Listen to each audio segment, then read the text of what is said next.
to Islamic terrorists.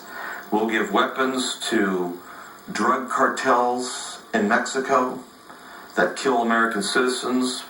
We'll lie on television and say that a young boy, goes into a school and shoots a bunch of kids, which that did happen, but say that he used an AR-15 weapon, and FBI reports say that's not true. No weapon of that nature was used, but we'll criminalize all those that have these weapons and call them assault weapons when they're not. It's the weapon itself is not the problem, it's who uses the weapon. So gun control, as it's been used in history, has shown to be a detriment and a harm to a nation of people that has given the government a disproportionate and unfair advantage over the people. And yet, many in the so-called liberal mind processes of this country are in favor of it. Well, President Obama's supporters, campaigner-in-chief as he is, continue to campaign with him and use deceptive means by which they're getting their process completed. They used fake Twitter accounts to send pro-gun control messages to members of Congress. This is according to Texas Republican Steve Stockman. He says bloggers first spotted the trend and said they suspected some social media funny business when the senders had sent no other tweets, had no followers, and followed nobody.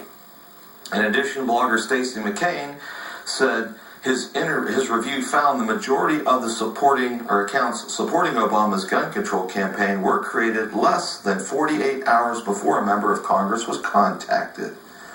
So the whole purpose of the Twitter, the whole purpose of the tweet was to disproportionately and deceptively send messages as if these were concerned citizens.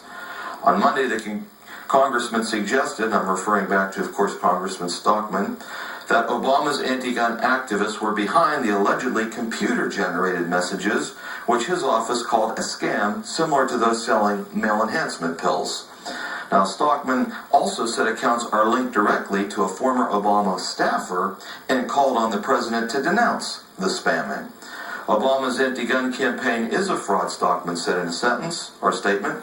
The White House has some explaining to do. To what extent is the White House involved in this attempt to defraud Congress? Interesting that at the same time, the chairman of the Senate Judiciary Committee is announcing plans to start writing legislation this Thursday curbing guns.